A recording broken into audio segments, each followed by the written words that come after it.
अपनी इस संविधान सभा में आज तारीख 26 नवंबर 1949 ईस्वी को एतद द्वारा इस संविधान को अंगीकृत, अधिनियमित और आत्मार्पित करते हैं। हम भारत के लोग,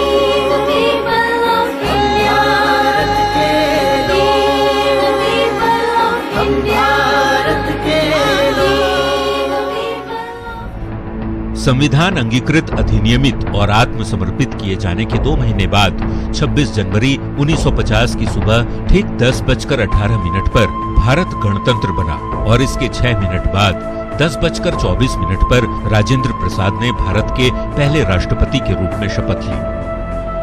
हिंदुस्तान आजाद तो 15 अगस्त 1947 को ही हो चुका था। Long years ago, we made a tryst with destiny.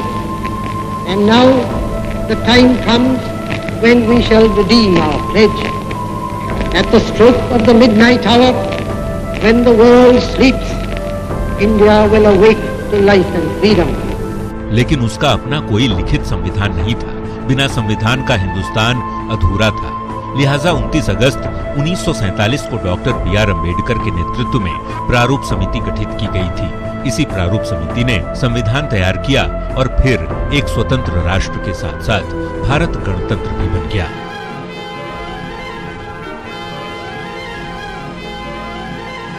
इस गणतंत्र की 26 कहानियां अगले आधे घंटे में आप देखेंगे।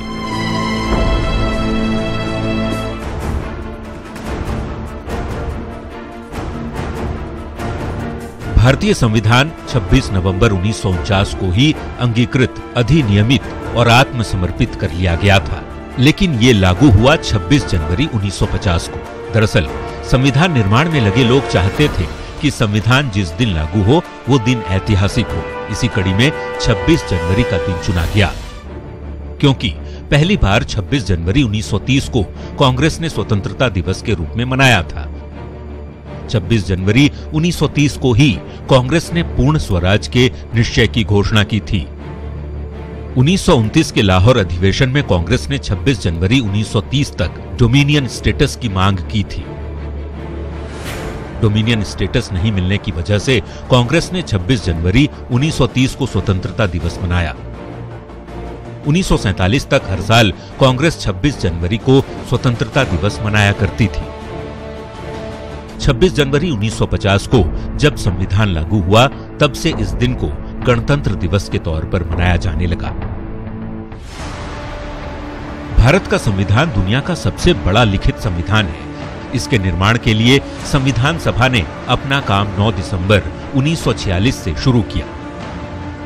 संविधान सभा ने संविधान निर्माण के लिए 114 दिनों की बैठक की और संविधान लिखने में संविधान सभा को 2 साल 11 महीने 18 दिन लगे।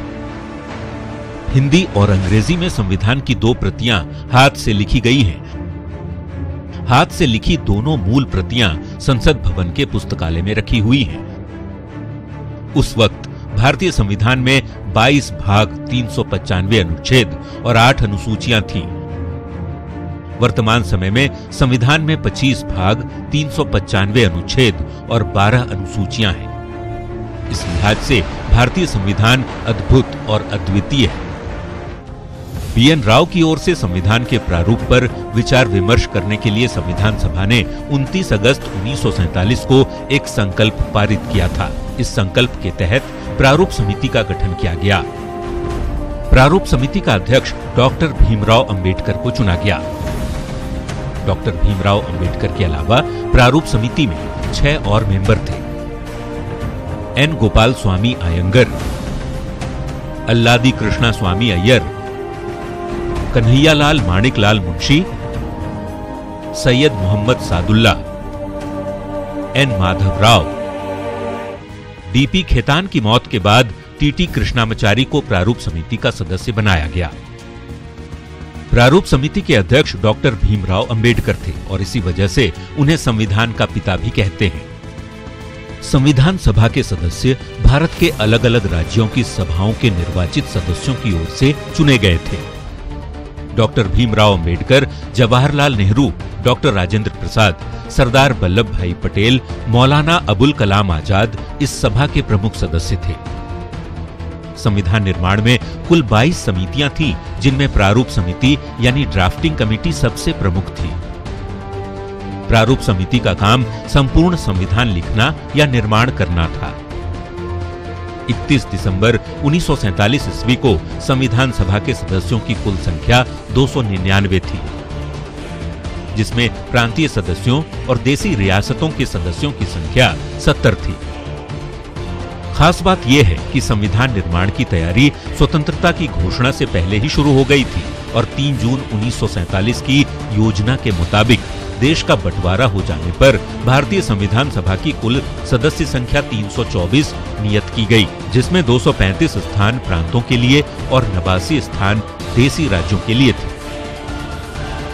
संविधान के प्रारूप पर संविधान सभा ने 114 दिनों तक बहस की। इस बहस के लिए संविधान पर प्रथम वाचन 4 नवंबर से 9 नवंबर 1948 तक चला। संविधान पर दूसरा वाचन 15 नवंबर 1948 से 17 अक्टूबर 1949 तक चला। संविधान पर तीसरा वाचन 14 नवंबर 1949 से 26 नवंबर 1949 तक चला। तीसरे वाचन के दौरान ही संविधान को पारित कर दिया गया। संविधान सभा ने जब संविधान पारित किया तो उस वक्त सभा में 284 सदस्य उपस्थित थे। भारत का संविधान कई सालों की मेहनत का नतीजा है।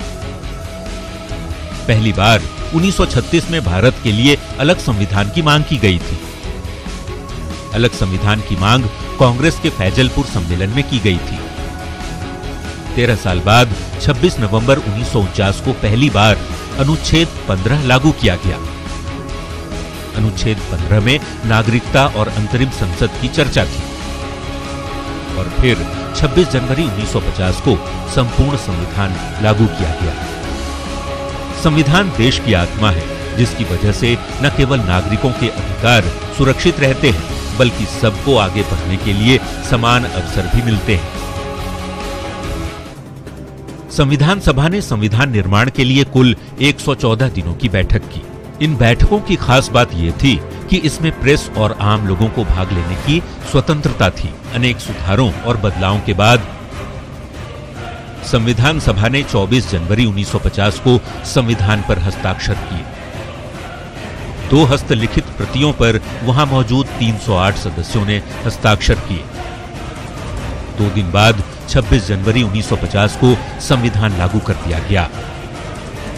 संविधान निर्माण के दौरान बड़ी गंभीरता से हर राय पर विचार कर चर्चा की गई और जो कुछ भारत के विकास और यहाँ के लोगों के लिए जरूरी लगा, उसे इसमें शामिल कर लिया गया।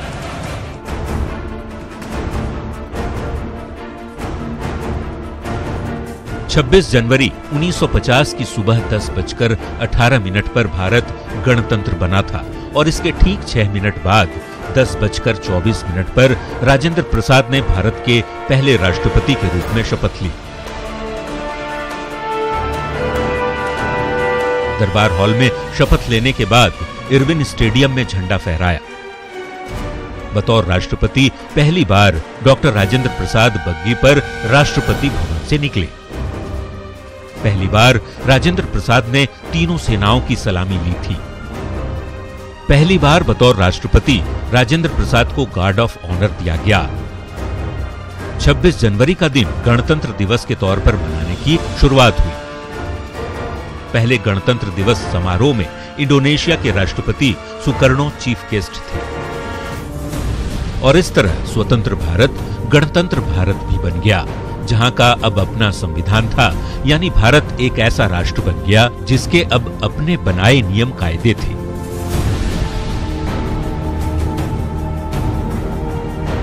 वर्तमान में भले ही गणतंत्र दिवस का मुख्य समारोह राजपथ पर आयोजित किया जाता है, लेकिन 1950 से 54 तक गणतंत्र दिवस समारोह को लेकर कोई ऐसी खास परंपरा नहीं थी। गणतंत्र बनने के शुरुआती 5 साल तक गणतंत्र दिवस समारोह कभी इरविन स्टेडियम, तो कभी किंग्सवे, तो कभी लाल किला, तो कभी रामलीला मैदान में हुआ करता था, न कि राजपथ पर।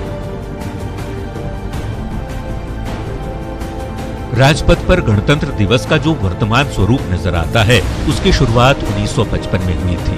1955 में ही पहली बार राजपथ पर गणतंत्र दिवस समारोह का आयोजन किया गया और इस आयोजन के दौरान पाकिस्तान के गवर्नर जनरल मलिक गुलाम मोहम्मद मुख्य अतिथि बनकर दिल्ली आए थे। 1955 से ही गणतंत्र दिवस के मौके पर राजपथ पर तिरंगा फहराया जाता है, फिर राष्ट्रगान गाया जाता है। इसके बाद 21 तोपों की सलामी होती है।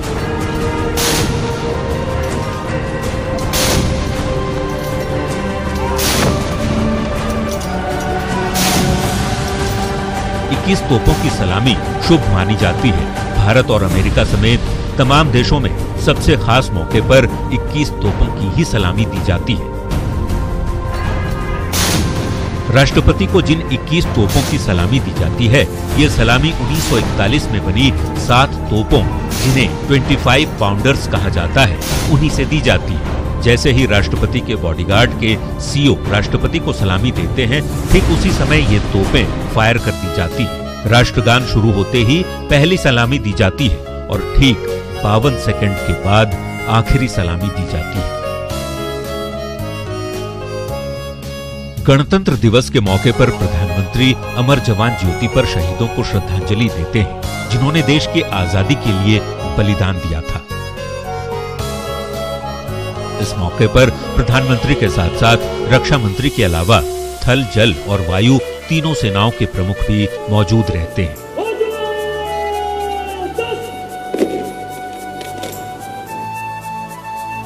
छब्बीस जनवरी की परेड के दौरान हर साल किसी न किसी देश के प्रधानमंत्री, राष्ट्रपति या फिर राष्ट्र प्रमुख को मुख्य अतिथि के तौर पर बुलाया जाता है। 26 जनवरी 1950 को आयोजित पहले परेड में अतिथि के रूप में इंडोनेशिया के राष्ट्रपति डॉक्टर सुकर्णो को आमंत्रित किया गया था, जबकि 1955 में राजपथ पर आयोजित पहले परेड में अतिथि के तौर पर पाकिस्तान के गवर्नर जनरल मलिक गुलाम मोहम्मद आमंत्रित थे और अब की बार दक्षिण अफ्रीका के 5वें और वर्तमान राष्ट्रपति मैटामेला सिरिल रामफोसा मुख्य अतिथि हैं।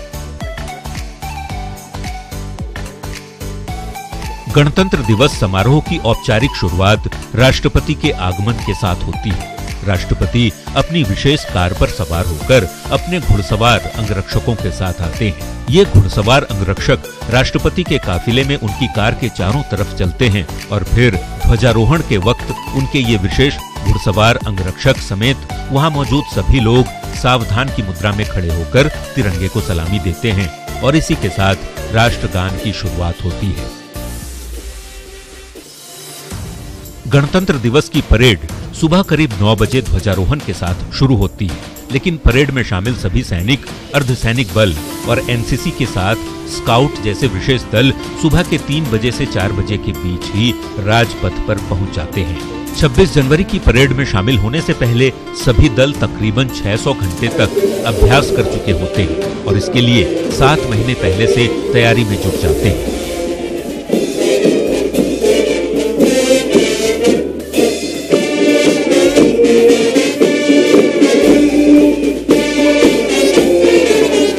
फाइनल परेड के लिए हर दिन अभ्यास के दौरान और फुल ड्रेस रिहर्सल के दौरान हर टीम 12 किलोमीटर की दूरी तय करती है, जबकि परेड के दिन हर टीम 9 किलोमीटर की दूरी तय करती है। पूरे परेड के रास्ते पर जजों को बिठाया जाता है, जो प्रत्येक दल पर 200 पॉइंट के मापदंडों के आधार पर बारीकी से नजर रखते हैं, जिसके आधार पर सर्वश्रेष्ठ मार्चिंग दल को पुरस्कृत किया जाता है। 26 जनवरी से पहले फुल ड्रेस रिहर्सल का आयोजन किया जाता है। फुल ड्रेस रिहर्सल समारोह के दौरान होने वाली परेड राजपथ से लाल किले तक मार्च करते हुए जाती है। रिहर्सल के दौरान परेड 12 किलोमीटर का सफर तय करती है, जबकि गणतंत्र दिवस की परेड के दौरान 9 किलोमीटर की दूरी तय करती है।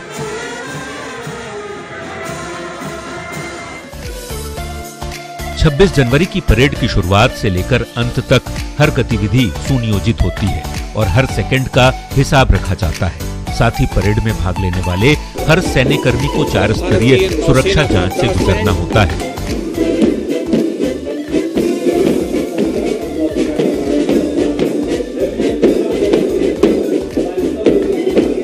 इसके अलावा उनके हथियारों की भी गहन जांच की जाती है, ताकि ये तय हो सके कि उनके हथियारों में जिंदा कारतूस तो नहीं। साथ ही साथ परेड में शामिल सभी झांकियां 5 किलोमीटर प्रति घंटे की रफ्तार से चलती हैं, ताकि सभी लोग इन्हें अच्छी तरह से देख सकें।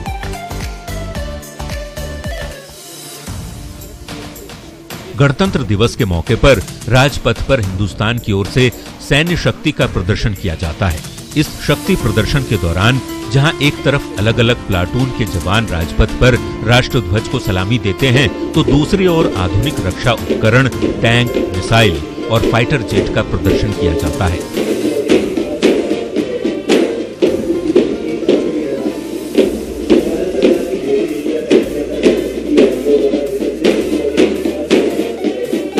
इस शक्ति प्रदर्शन का मकसद दुनिया को ये बताना है कि वो किसी से कमजोर नहीं। साथ ही इससे भारत के लोगों को अपने सुरक्षित और सशक्त होने का भरोसा भी होता है। राजपथ पर शक्ति प्रदर्शन के साथ साथ भारत की वैज्ञानिक और प्रौद्योगिकी उपलब्धियों का भी प्रदर्शन किया जाता है। ऐसे प्रदर्शन के जरिए भारत ज्ञान और विज्ञान में अपने विकास और अपनी ताकत से दुनिया को रूबरू कराता है। जीवन को उन्नत बनाए, जीने का नया ढंग सिखाए, नई खोजे नए आविष्कार, नई चुनौती करें स्वीकार। शक्ति और प्रौद्योगिकी के इन प्रदर्शनों के अलावा राजपथ पर भारत की समृद्ध और सांस्कृतिक विरासत की भी अद्भुत झलक नजर आती है। हर साल राजपथ पर अलग अलग प्रदेशों और संस्कृति के लोग किसी खास थीम पर अपनी अपनी झांकियों का प्रदर्शन करते हैं। इन झांकियों से हिंदुस्तान की कला और संस्कृति को आसानी से समझा जा सकता है।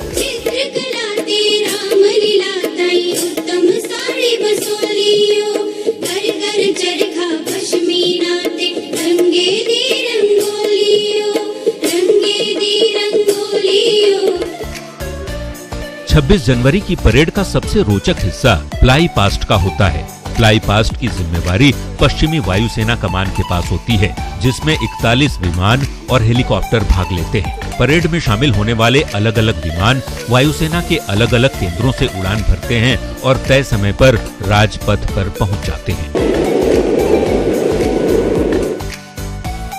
गणतंत्र दिवस समारोह के दौरान राष्ट्रपति सशस्त्र सेना के वैसे जवानों को भी सम्मानित करते हैं जिन्होंने अपने अद्भुत शौर्य और अदम्य साहस का परिचय दिया हो, या फिर वैसे परिवार को सम्मानित किया जाता है जिनके अपनों ने देश के लिए अद्भुत वीरता दिखाते हुए कुर्बानी दी हो।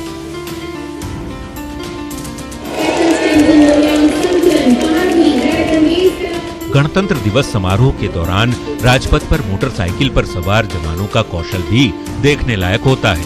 एक ही मोटरसाइकिल पर कई जवान सवार होते हैं जो अद्भुत सामंजस्य का प्रदर्शन करते हैं। गणतंत्र दिवस समारोह को देखने के लिए हर साल हजारों लोग राजपथ से लेकर लाल किले तक एकत्र होते हैं। गणतंत्र दिवस के मौके पर भारत की आन बान और शान का जिस तरह से प्रदर्शन होता है वैसा किसी और मौके पर नहीं होता। लिहाजा देश के अलग अलग हिस्सों से भी लोग गणतंत्र दिवस की परेड देखने दिल्ली आते हैं, और जो लोग दिल्ली नहीं आते वो दूरदर्शन पर इस भव्य परेड का आनंद उठाते हैं। गणतंत्र दिवस का जश्न 3 दिनों तक चलता है। इसमें कई कार्यक्रमों और ड्रिल का आयोजन किया जाता है। बीटिंग द रिट्रीट सेरेमनी के साथ गणतंत्र दिवस समारोह का समापन होता है।